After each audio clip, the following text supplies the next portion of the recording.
Great. Okay. Well, thanks everybody so much for coming. This is awesome. I'm Kat Kerlin. Some of you know me, some of you don't. I'm your press officer. There's about 5 press officers in strategic communications where I work, and I'm the one who covers the environment. So, yeah, I'm just going to kind of talk with you guys about what it's like to work with me, but really with any press officer that you have throughout your careers. You know, we're all a little different, processes might change a bit, but there's a lot of similarities across the board, and some people are a little bit mystified by the process of how this all works and what becomes news and how does it become news and what do you need to know about that. So just a little bit about me. Basically I connect scientists with journalists and journalists with scientists. I've not been a scientist, but I was a journalist for about 12 years before coming to UC Davis, and I've been here for about 6. So I kind of know both ends of that, and I really, really love this process of helping you all meet each other. You guys have a little more in common than you probably realize. Journalists, you both are big about asking, like, writers and journalists, like, what if this happens, what else happens? They're curious, they want to know the truth. You all have that in common, but there's other things you don't, of course. Center for Watershed Sciences is one of my favorite departments on campus. Don't tell anybody for video people, but you guys just do such great work, and it's always in beautiful places, and it's always impactful. And I got to go on this Grand Canyon trip with you all a couple of years ago. It was one of the best times ever, and it's also been really good things for UC Davis too. So I just wanted to throw that out there, that I love you guys and I love working with you. And I don't do enough, it seems, because it's a big campus, but I really love working with you all and the work you do. So just a bit about, what do press offices do? I think in the past it's kind of like, well, we write press releases. And like, where do you think of for press releases? And that's still true to a point. We definitely write and coordinate press releases, but as communications in the world has changed, so has our help. We're trying to help you guys find different ways to communicate out to the world. So we do that for, we can create media events if you have a cool work in progress that you have. Maybe it's not a press release, but maybe it's like, we're going out to this amazing place, and maybe you could invite along the New York Times reporter might want to take that in, or a local person. It's not always a press release. We can help with videos at times. We do. We create our own, but we also have open office hours once a month for people who are making their own videos and have questions. Social media. Years ago, I couldn't have told you much about that, but we now have like 4 people in our team doing social media, and they are often consulting with people all over. And we even have started some social media training that's primarily open to faculty, but there are some staff and not undergrad yet, but postdoc and researchers are open to take that too. Let's see, we just try and help guide and support the overall communication. And I want to, before I go too much further, because I'm just speeding along, we have like an hour. You guys have questions anytime along this, just ask. I really do want this to be a conversation. Some of you have had a lot of interaction with the press, and you've probably had mixed interactions with the press. I'd like to hear your feedback on any of this, things that have worked well or not, and if you haven't, anyway, if you have a question, feel free to bring it up as we go. So one of the main questions I get is, how do you know it's newsworthy? I don't really know when to contact you because I'm not sure if what I have is newsworthy. And that's a good question, and it's hard to just say, well, I don't have like this particular checkoff list. I have a little bit of an internal one. When I just hear you guys talking about something, I can go like, oh, visual, impactful, cool critter, beautiful water. These are things that tend to excite the public. And my lens is a public one, it's a media one. I think about what's going to interest the public. It has very little to do with actually whether, I would hate for a scientist to think that I'm not going to write a press release about them because I think their work isn't worthy. It is not about that. But I do pretty much have the lens of, will media cover this? Are there people who will read this and listen to this? So that's kind of how I view things. And my job is, particularly if you have something that might not be immediately obvious, we work together to make it resonate? You know, like how can we help people understand how this really affects them if it's not immediately apparent?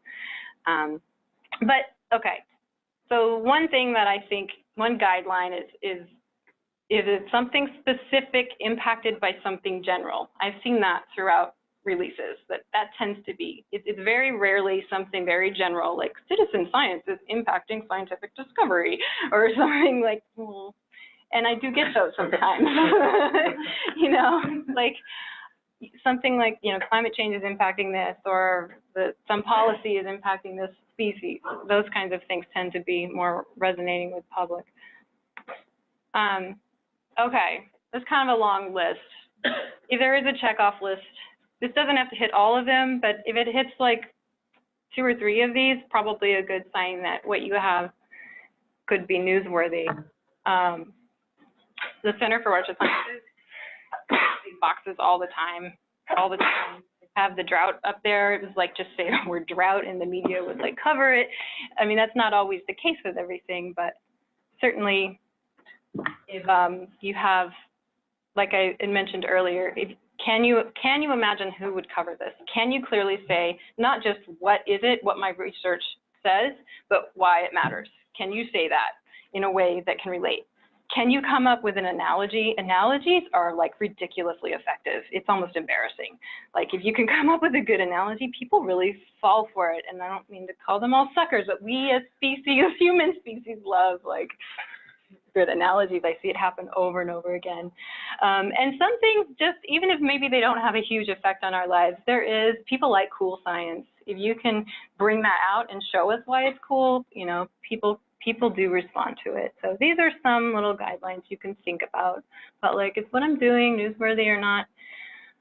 I am full of disclaimers, also similar to you scientists, disclaimers and qualifiers, but I will say that it's also like timing. You can't always account for it.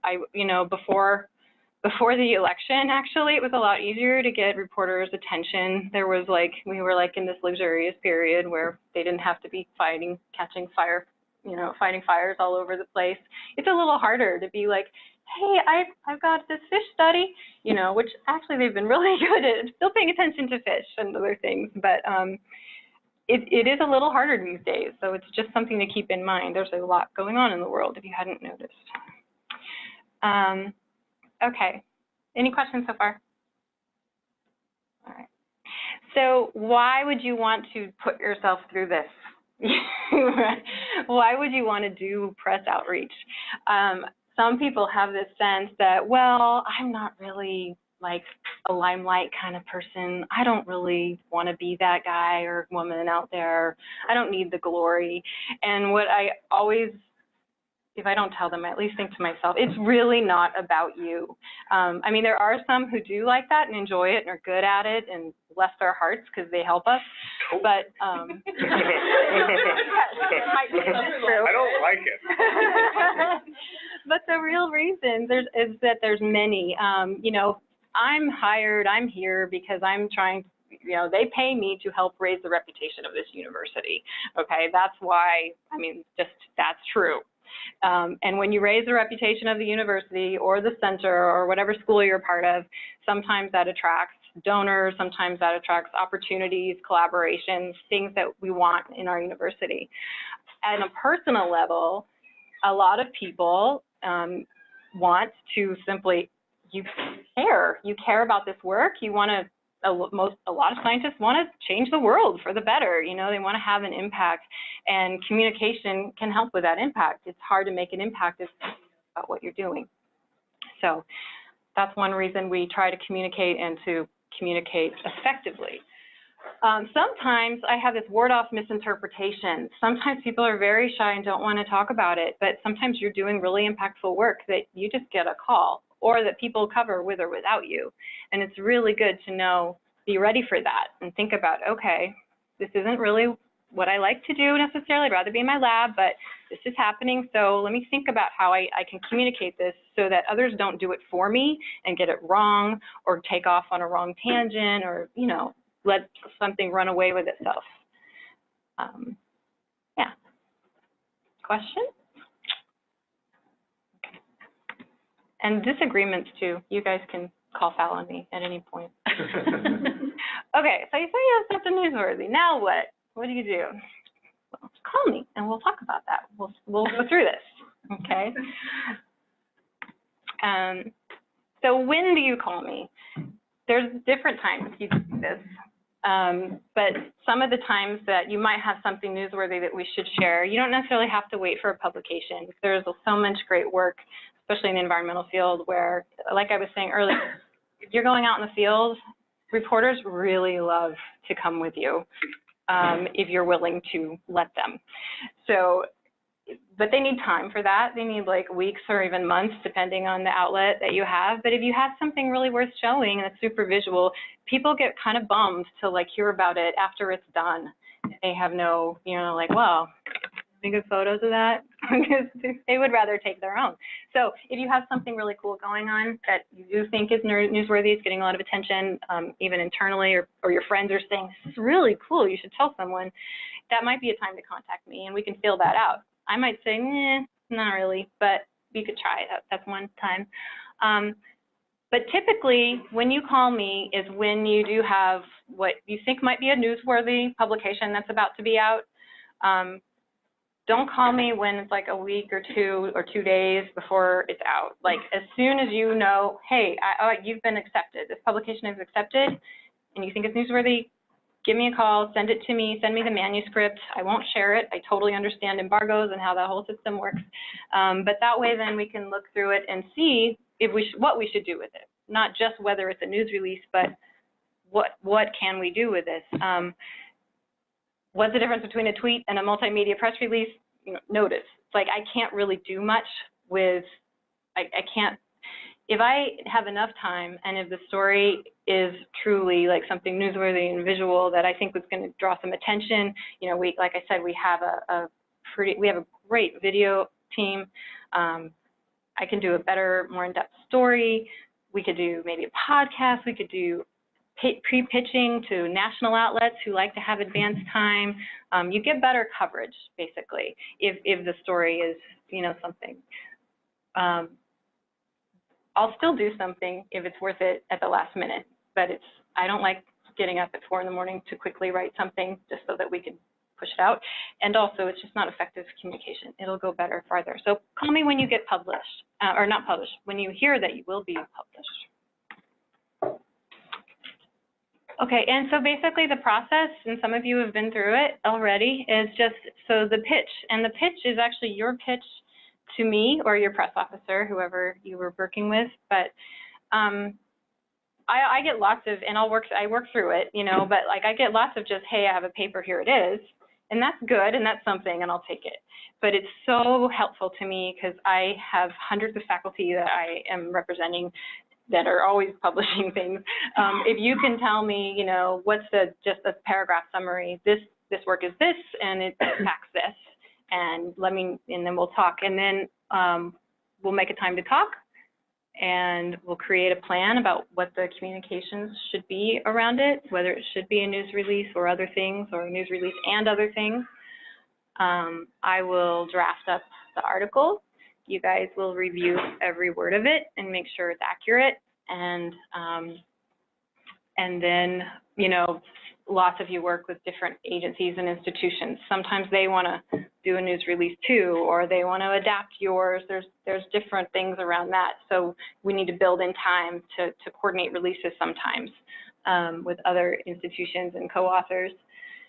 And then we put it out. I have a distribution list that I work with, where I have lists and lists of different outlets and reporters that I categorize. I have a fish list, and I have a California water list, and I have all these different lists of people who I think might like our stuff. And I send it out to them, and if I have enough time, I'll also pre-pitch it to them so that they're not all just like, we all get emails every day, and imagine having to just pounce on them constantly. And then there's hopefully a response. So, questions about that? This is what you did. I just saw the article for the Trap and Hall paper. Yeah. That was this. Rob let me know about Trap and Hall. back when he was doing the state of our salmonins paper, and he's like, hey, which was great too. It's always good to, hey, at the end, if I'm working with you on something, tell me what else is coming up, because then it's like planted in there, and I'm keeping track of that. But he told me about that then, and it was like, oh, great, once you know more, you know, get in touch with me, and he did. And we met and talked through it, and he sent me the paper, and yeah, this is the process that we went through for that too. One didn't get as much coverage as something. That's not Rob's fault. That, you know, trap and haul is a little more, it's not as warm and fuzzy as survival. Did anyone else see that the thing that kept out the trap and haul article Cat did? Mm-hmm. We can, yeah, if you haven't seen it, I would suggest finding it. It's a really cute. Okay, a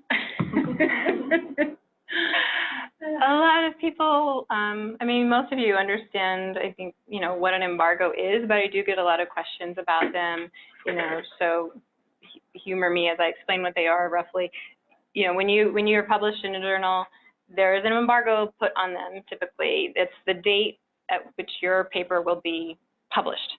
And so they let you and you let me know that date so that I know when to send out the news release publicly, because if you send it out before the embargo, or if anything's published about your work during this embargoed period, then you're in violation with the journal. So we don't want that.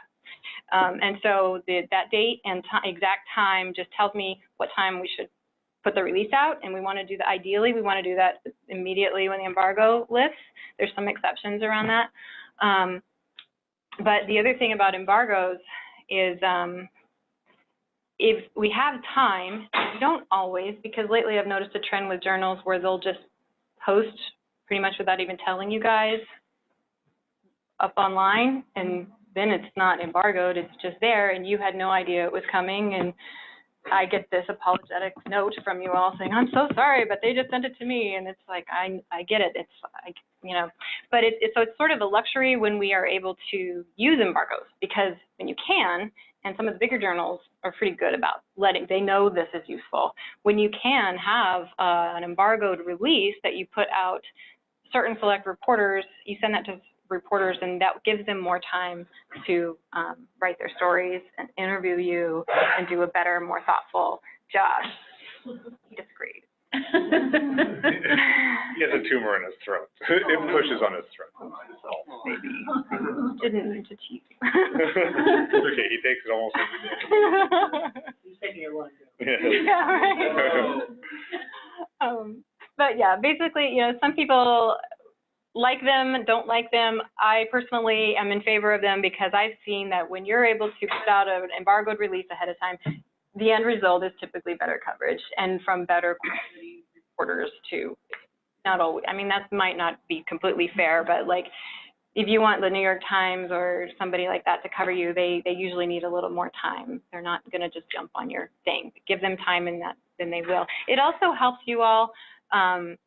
Like say you have, and I mean, Jay could attest to this pretty well. He's been through this round a lot. But like with the drought report, we put that out under embargo. There were so many people. The first one is what I'm thinking of, many. But, you know, we put that under embargo, and that allowed Jay and Richard Howitt to do a lot of these interviews beforehand, so that the morning that they had their press release conference and were getting hit by all of the other reporters that were just hearing about it, at least they had already done these interviews that were out of the way, and also the reporters, you know, were out that morning with a nice comprehensive story that, you know, wasn't full of, hopefully too full of errors. So something I've always wondered about, because most of the journals that we deal with don't do embargoes, they just, anytime, and they have a real incentive to just put it out on the web almost immediately, sometimes even in draft form. Yeah. And so embargoes sort of don't work so well for that. I'm wondering if it's your impression that the reporters might pay more attention to embargoed stories because they think it might be juicier or more important. In which case, maybe we should deal with our technical reports and make up embargoes for them. It's a thought. I've had that thought actually too. I think there might be something to that. I don't have any, you know, data on it really. Because the But reporters, must have hundreds of things getting slung at them all the time. yeah, I mean, when a reporter has the advantage of a little extra time and notice, they're probably more likely. But, you know, when they're smacked with a good story and they do breaking news all the time, they'll do it. But it has to be pretty big breaking news for that to happen. So if you want to up your chances with your research, and most of it won't be the big hot breaking news of the day, you know, then embargoes are helpful if you're able to use them. The other thing about them is, say a journal does post it without any warning, it doesn't really mean that you have to immediately get something out. If you're the only ones, I mean, journalists aren't really looking at those journals every day. You know, it's not going to be like, you know, until we tell them about it, they don't usually find it. I mean, sometimes they do, and they're finding more things on Twitter and all these things. There's other places people look for things, but generally speaking, unless we tell them about it for a scientific publication, they don't really know about it unless it's one of the bigger publications that they do follow more. So, more questions on embargoes? They can get a little tricky. But, oh, I'm sorry. But I think that it's like you can't make up an embargo for something that's already really out. Like if it's out, if your technical paper is up, for them to go out and say it's an embargo, well, that's, you can't do, I mean, you have to follow your own rules too. Dissertations that I can say it's going to be published on the website on this date. Right. Well, we did that with the nitrate report. Right. We decided when we would do it, and we set that embargo. That wasn't a journal, that was our own, and that is, yeah, you can definitely decide to do that if it's a white paper or something like that. I'm a little bit worried because a lot of our scholarly stuff is not really readable by the journalists, not really directly useful. So some of our best stuff for the journalists, it's really the reports, if we write them that way, or the blog that we might be posting, especially if it's a more extended one, has some ideas in it, or some of the reports would just be that we could write that way, like we did with the nitrate report, where we could make them an embargo. Yeah, there's nothing wrong with doing that. I think it's wise. I think it's strategic in that case. Yeah. And I think we also have opportunities in California that are less than national, particularly with the Sacramento papers that really pay attention to what we do over here. Yeah. They're always. Yeah. You guys are at an advantage. Where we do very little, I think, of proactively feeding them stuff. Maybe we should do that. Yeah. I can help with that. I mean, yeah, your water blog is great that you have now. It's pretty well known, and people come to it and learn things. And yeah, but even with that, you always want to, well, just make sure that the messages that they're getting are, you know, really clear, that they don't have to wade through too much. But you guys are pretty good about that. Okay. So we've gone through this process so far, and we've put it out.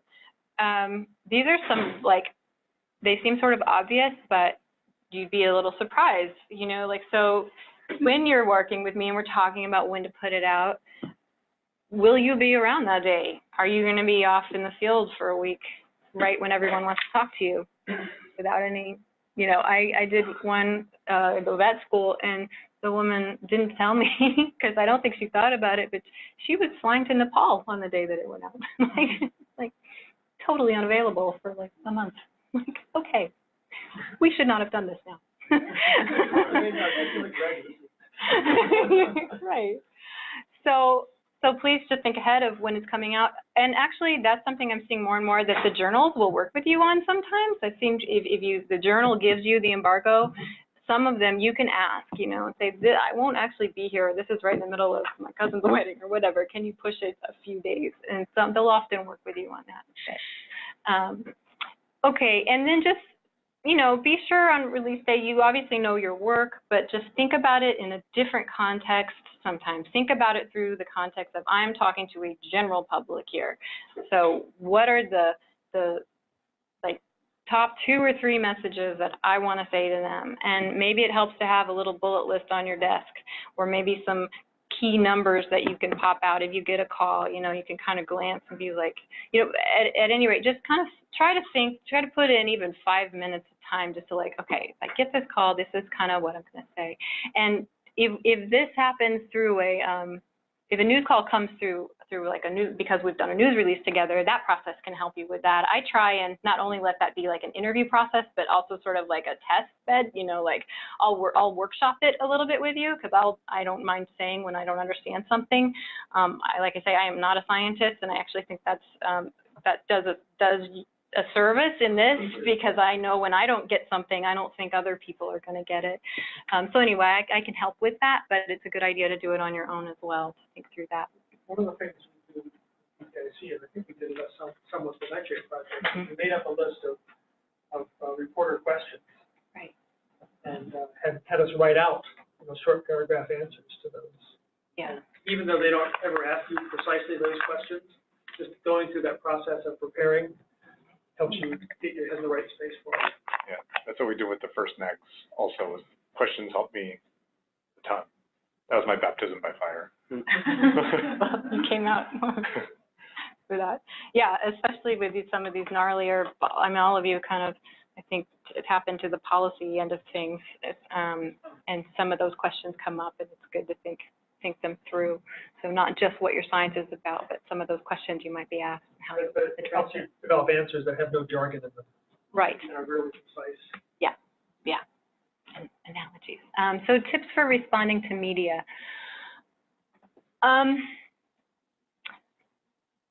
Most of the time, it'll just kind of, you'll get a few calls if you're lucky.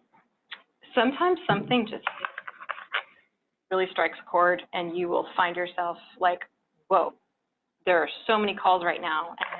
And that happened the other day with an economist story that we did with a really good analogy about Diet Coke and fries and big and small cars. And it was the first day of class, and he's like, Kat, maybe we shouldn't have done this on the first day of class. I don't know. I don't really have to, but he made the time. But anyway, sometimes it can be intense. Sometimes when you're not expecting it, you think it'll just be a lull, you might get like a bunch of calls all in one day. Or, I don't know if anybody, we did this release about the bristlecone pine forest and climate change, and that was another one where the guy just got tons of calls, which, it's like, yay and ah! It's like, it's a mixed bag, and people were wanting to go up to the White Mountains with him, and he made the trek with an LA Times reporter who's going to do a feature story on it, and like I think it was worth it in those times, but you should just know that this stuff can take time, and it's okay in the end if you don't go up in the White Mountains with the LA Times reporter. But these are opportunities that come up very rarely, and if you can take them, it's sort of the point of doing this work. But it's up to your discretion too, and you can say no to things, and you'll just have to think through yourself, what am I available to do? Do your best to try and clear your schedule, sort of, on those days when it's first coming out.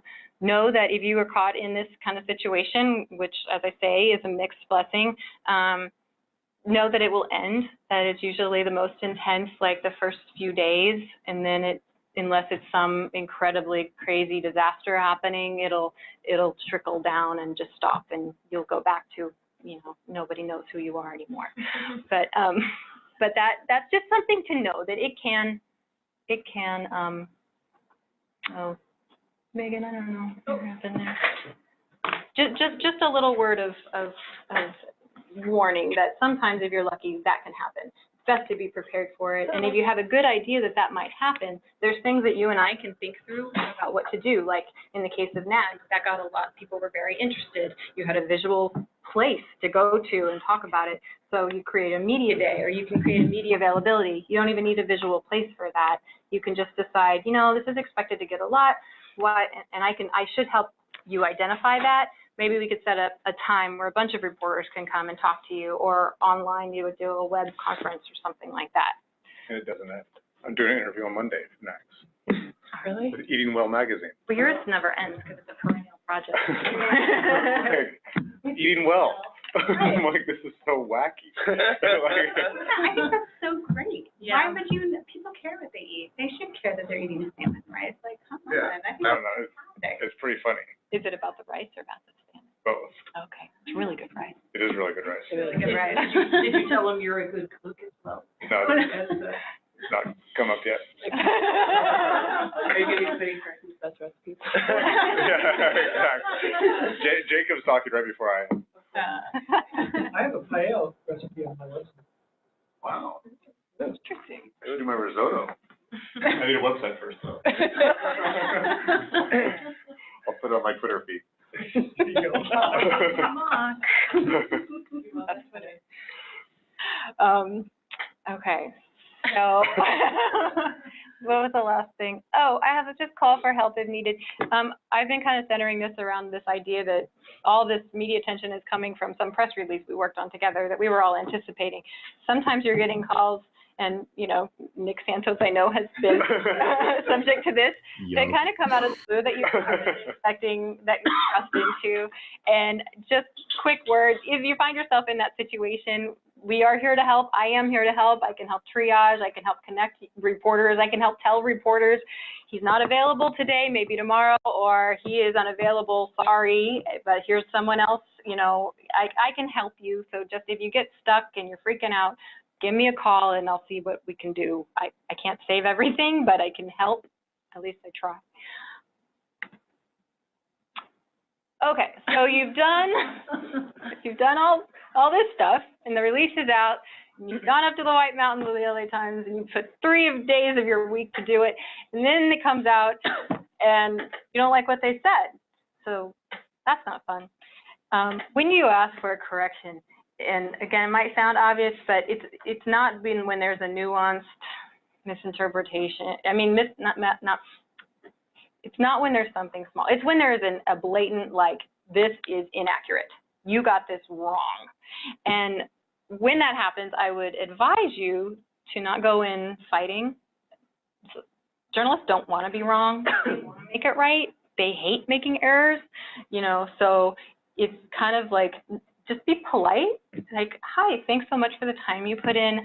I noticed this part. I want to let you know this part is not correct. Is there any way you can issue a correction? Or, you know, this is a digital age. People can pretty quickly just change it on their website and update it. Just be nice about it and only do it when it's truly wrong, you know, not if it's like, well, they focused on the wrong thing. That's something you need to go back and look at in your messaging to them. If they focused on the wrong thing, it might be that the right thing wasn't articulated correct, like in the way that could have made them focus on that. Do you see this problem come up frequently? I hear people complain about it frequently. I don't actually, all things said, I don't hear about it a lot. I kind of happen almost never. Yeah, I think it happens. Based. And I'll hear people most like, you know, like something will come out like, oh, that guy's was kind of, you know, they'll kind of didn't like maybe, but flat out wrong, you know, they might not like the tone of something or think someone was too lighthearted about something, but just completely getting it wrong happens, but it does happen pretty rarely, I think. Overall, I think you should expect good experiences with media, particularly if you're putting in the work to make sure your messaging is on with them. And, but it does happen. It does. The worst I normally see is whereas a journalist has a story they're trying to fit you into. Yeah. And then they forget most of what you had to say except for what supported the storyline they want to have. Yep. The only guard against that is try not to talk to those people if you don't like the storyline that they're trying to fit you into. Yeah. Or to try to be really, really amazingly clear so that. I think that's the better, I mean, because you won't always know until you're in it. Right. So to be amazingly clear helps a lot, or to use, and we have actually a whole, our office does a monthly media training if you wanted to dive deeper into communications training. But, you know, if you find yourself in that situation, to just say, you know, that's really not what my research is about.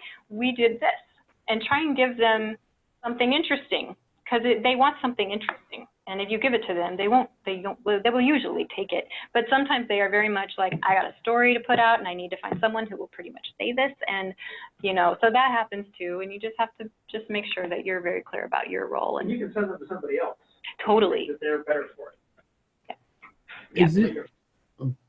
Is it appropriate to ask them beforehand to give you a little more information about what they're writing about? Because usually my impression Usually I'll get an email like, hey, I'm looking to learn more about, this generic thing, U.S. flood maps. And I'm like, okay, I can talk to them about our role with U.S. flood maps.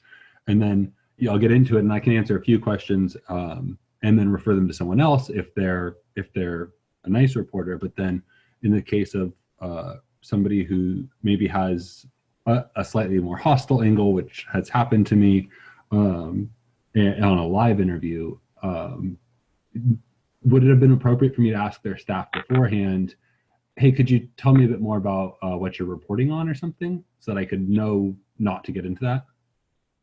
I think, yeah, I think you can definitely ask.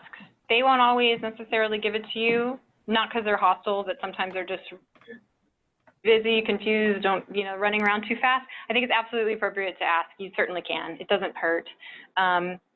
People do it all the time, actually. So, The good thing to do is help prepare. Yeah, it's not insulting or anything. Yeah, it should be to their benefit. Yeah, because then you'd come in with, ideally better answers. So, yeah, okay. And especially on live interviews, I don't know. What really helps us is that it's rarely in the interest of a journalist to make us sound stupid. Yeah. Yes. Yeah. Unless you're like somebody I was about to say somebody they're trying to get, but that's not even fair because I don't really think there's a lot of gotcha journalists out there, at least not at this level, and not really for scientists. For agency people or for interest people. Yeah. Yeah. They usually like scientists and are looking to you all for the neutral. They're usually very nice. Yeah. Yeah. Yeah. One of my strategies is always try to help And now we know why. Couple other things. So, when you're talking to journalists, just, nothing's off the record. Don't be surprised if, they could quote anything that you're saying to them at any time. So just don't take that for granted.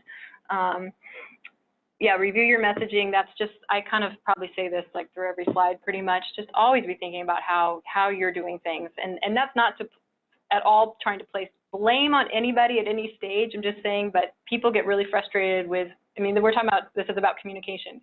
So if there's a misunderstanding, in any relationship in your life, you do have to think about, well, how was it communicated? Where did this misunderstanding start? And just do whatever you can to make sure that it's not coming from you.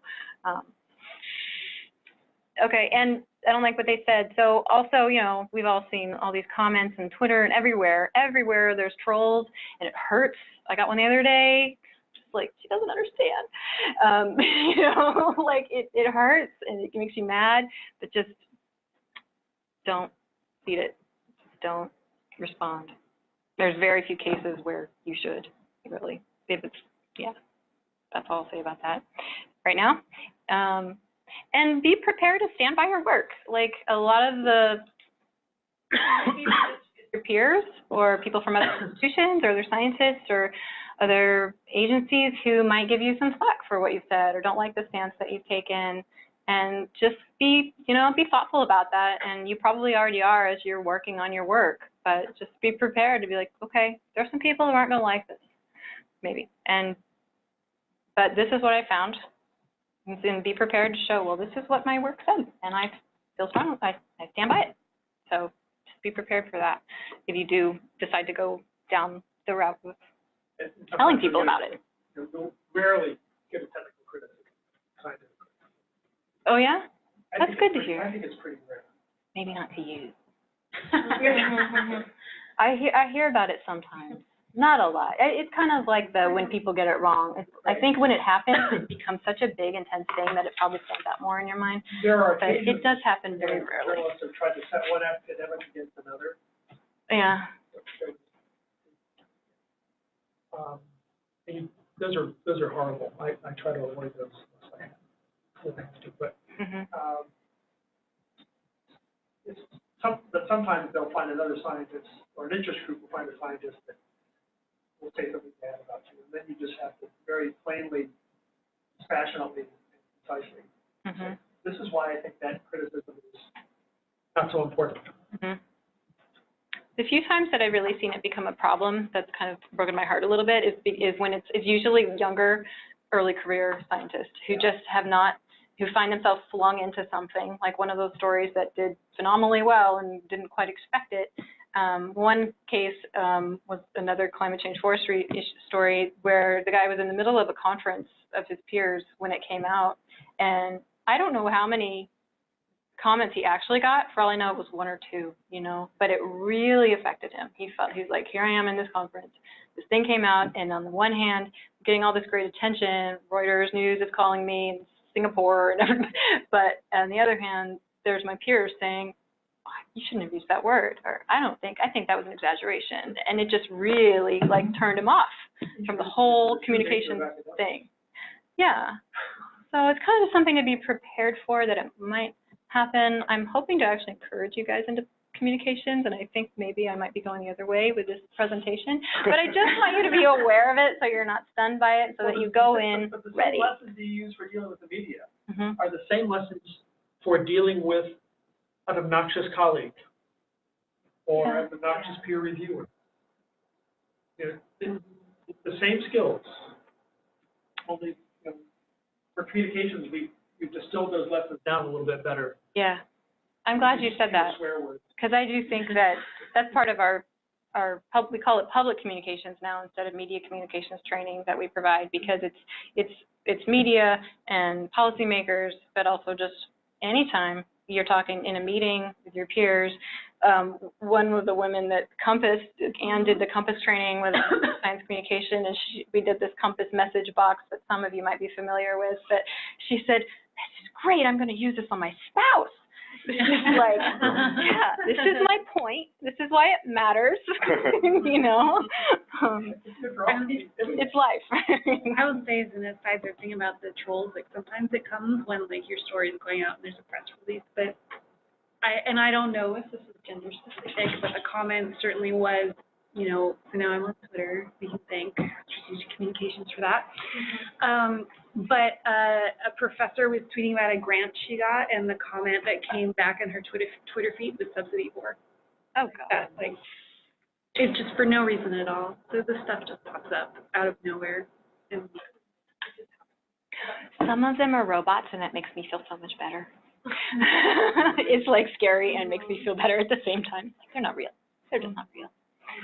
It's true. People with personality. and an internet connection. Yeah. They, you know. Sense of power that they get. Yeah. Okay. Okay. How to sabotage your press release.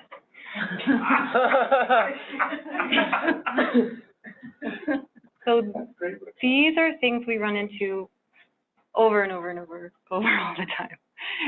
And they're just some of the key bits that I want so much to I mean, I truly, genuinely want so much for people to understand the great work you do. And it, like, hurts when people insist on putting these things up top. So I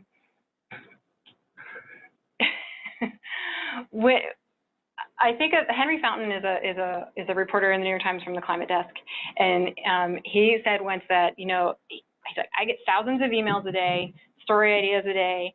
I will read the subject line typically, and sometimes I open it and will read the first line, and if that doesn't interest me by then, I move on.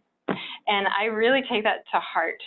So I don't think this is about sensationalizing anything. It's not like trying to get Henry's attention.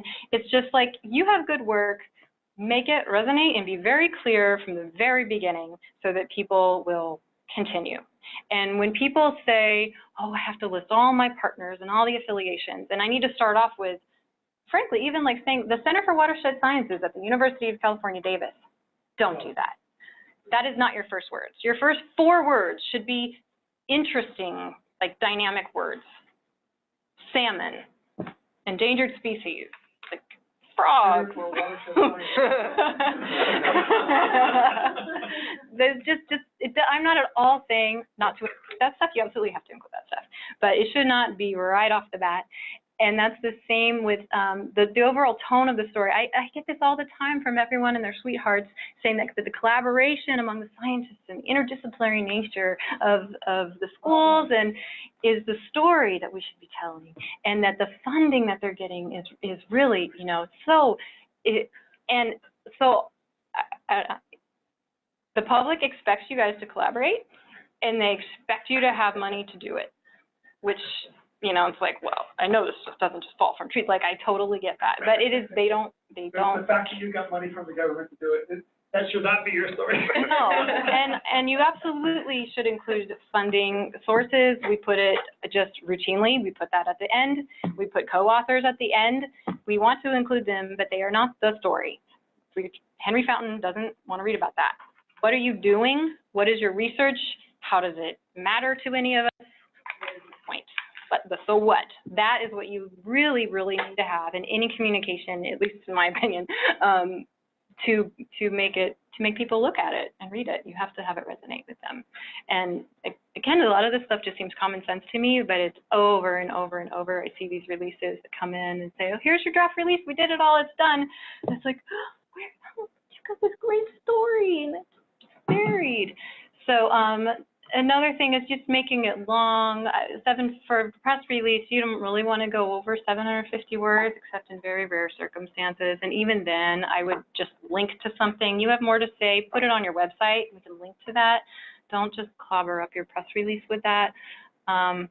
When faculty promise like a joint release and then come to me, I get a little bit bummed with that. It doesn't mean that I can't do joint releases, but I would like the conversation to start with us about what we should do before just saying, we're doing this.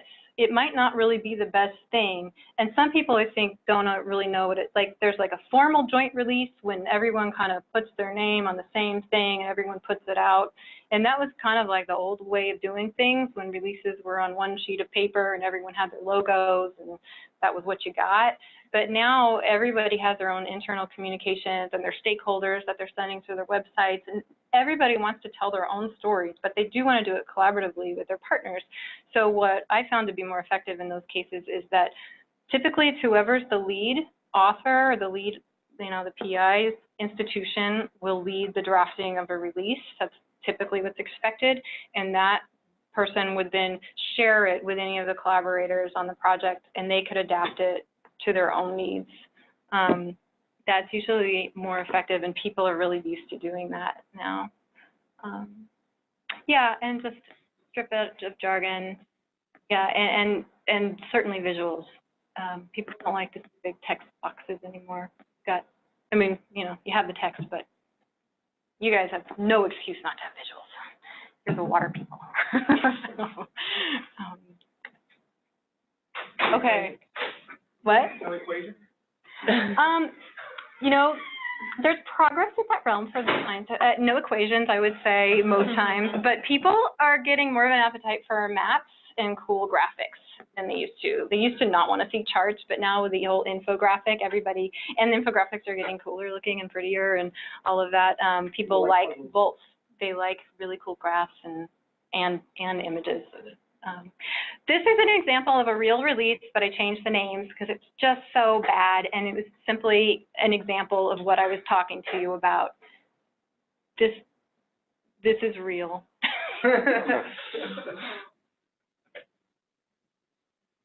And I just don't know who this is for. Like, who would read this? This is for the people who wrote it, and that's it. It's for the part. It's for, yeah. It's to say you've done it. It's really, yeah. And so, don't need any more of that. But there's a lot of things like that. This is a very different topic, but this is what was one of our recent releases that I was just talking about. And like I said, this one did really, really well. I mean, for a lot of different reasons. But, you know, we had this kind of fun analogy at the beginning. It's about the species. It's one of the most oldest species in the planet. It's iconic. People love it. You know, we had visuals with it, but we started out with the topic, you know, and then moved down. And I try and do that whenever we can. It's not all about the press release. Sometimes it doesn't have to be press release at all. Sometimes there's just not time. Sometimes you don't want to mess with it. Sometimes I'm got way too many releases to go through and I can't get to it. There's so many different things out there. Sometimes it's the press release and all this stuff. But, you know, there's so many different ways to communicate with people now. For those of you, who knows about the conversation? Conversation is pretty cool. They're just a few years old, but they like to work with you guys to write up really good articles about your work. They're all about academics. All their authors are academics, and they talk about science and a lot of different topics too, but they've been really great to work with. And if you ever want to get your, you know, word out, I think people kind of think about op-eds. That's one route, but so is the conversation. So if you ever wanted to, if you have something that you might want to think about an op-ed for, you might also think about the conversation, and I can help connect you with them. They also have a list that of things, topics they're looking for that their editors send us every once in a while. So sometimes I'll send them out to you, or they'll look at our news releases and say, "Ooh, this is really interesting. Do you think that, you know, connect with you guys to write up something on it?" And their editors work with you on it. They're really neat. California Water Plus. So all this stuff takes practice. The more you do, the better you are at it.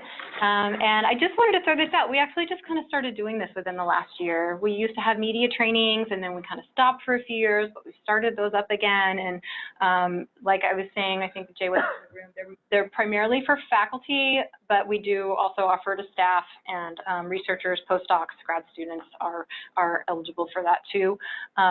In order to take some of these more, we do on-camera training. So we'll bring in our videographers, we'll put you in front of a camera, you'll test your message, and then we'll critique it with some colleagues that are also doing this, and then we'll come back and you'll do it again and see how that, it's so helpful. It's great. Yeah. It's great. And the social media one is also a much deeper dive with Sally Poggi, who is our social media strategist. She's wonderful. But to take those other classes, though, it's a prerequisite to take the overarching public communications one. So if you have any interest in that, let me know, and I can put your name on a list for that, and they'll let you know when the next trainings are. Is there a way we could sponsor having Yes. a big y'all come for here? There is. You talk to, well, me, and then Dana Tapoussis, our lead at Stratcom, heads it up, and we actually just did that for Institute of Transportation Studies. There's a fee. It's $100 per person that the units need to pay for the colleges or your. I'm So just paying the hourly rate for the staff. you can work that out through Dana. I don't know. We're happy to do that. It's worth a question, but yeah, it is. I mean, yeah. And we're doing a skinny down version with Sally on social media training. December 1st. December 1st. Yeah, right around finals, so you don't want to think about anything but your Twitter feed. And all of us are open for like one-on-one consulting and stuff. I mean, that aren't $100. That's just specialized training that we have. But if any of you have something coming up, even if we're not working together on news release, if you've got somebody's reached out to you for an interview and you're nervous about it and you haven't done it in a while and you want someone to practice with, like, I'll totally do that with you. And I think anyone on Stratcom would do that if it's with our video person or a social media person. So you don't have. How many people would you recommend, sort of minimum, maximum, to have come out to your center alone and do a private training? Well, we limit the larger ones to 10. Okay. 10. That's pretty much the 10 to 12, maybe not much more than that. It gets a little crazy. For the on-camera training, even 10. That one I think is less. Yeah. I've only sat in on one of those since we started doing them, and it was with 3 people. And it took up the whole time, so probably is 5 or fewer, I would guess. But you know, certainly if you have something imminent coming, you don't have to wait for one of those trainings. You can sit down with you if you need to. So that's pretty much it. I just wanted to let you guys know. Sometimes it's a mystery, and just wanted to. And if you have any questions about it. You guys have some great people for giving us good advice. Good. Right. Are there any We do. questions from anyone attending virtually? Nick, Melanie? I think I asked them when I had them. Okay. Maybe you answered this before I came in, but one of the things that I find really useful and important for our bigger projects is to start the media planning at the beginning of the project. So you've got basically a year and a half to help you think about it. Mhm. Because at the end of the project, when you're trying to get everybody through the media trainings and orchestrate all the logistics of the releases, is the same time that you're doing the wordsmithing on the final product and talking with all the stakeholders about, so it's a complete zoo. It helps tremendously, certainly with the nitrate project. It helps us tremendously to be working that up and to be thinking about how we're going to message this for a year and a half beforehand. I love that you say that. And it reminds me, actually, that one of the reasons, my selfish reasons for wanting to do this are I found that, like I could be the best press officer in the world, I don't know, but I can't do anything without you guys.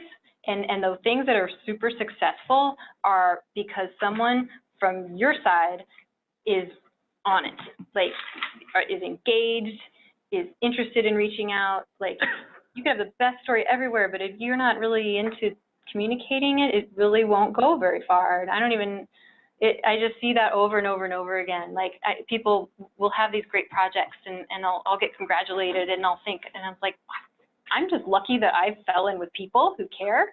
And like the Grand Canyon was great. Carson, you reached out to me and we got that going. And then we had, like things, and everyone was so interested and made it good. If you guys didn't care, didn't really want us there, that wouldn't have worked. And you did the New York Times. We're doing a lot more sponsored content, kind of fancy ads with people like New York Times, Washington Post, and like coordinated it. I mean, I kind of got people sort of lined up, but like you made it happen, and we're all about it. If you hadn't been, like, that wouldn't have come off so well. And I could say that for anything that's ever worked well. So you guys can be on board with this. You don't have to know everything, you don't have to be perfect at it, but if you're interested and engaged and want to do it with us, then we want to do it with you. Yeah. I sometimes joke that, it's not a joke really, that the purpose of this place is to make everybody famous that works here, and I think we have a pretty good record of that. And part of becoming famous is learning how to enjoy talking to these people and talking to people in general. Because it doesn't come naturally for some of us. No. But it really does help your professional existence, even outside of the media. Yeah. Public discourse. And you can really make a difference. I mean, I think in the end, people want to actually make a difference doing things. Like, I'm glad to make you all famous, but I'd rather see the work you do make like change that helps us. And if it can make you famous in the meantime, it's cool too. But we're in the we all know. We all have our goals. The other thing is in terms of your careers, because a lot of you're at the beginning of your careers. You have an arc of technical work you want to do in your career. Well, at every point in that arc, there's a story. And you might not see it, but as you develop communications for that first piece of work that gets out, it helps you think about how you want to develop the stories for the later pieces. It makes it easier and easier to time to know. And the reporters start to know you more. And they'll just call you for better or worse, as Jay knows about too. Yeah. That's what I got. Okay, so mark your calendars for November 17th. Kat will be leading a second presentation on science messaging. And so that will be your opportunity to really nail down your message and avoid all the traps that Kat talked about today. But please join me in thanking her for coming today. So that was really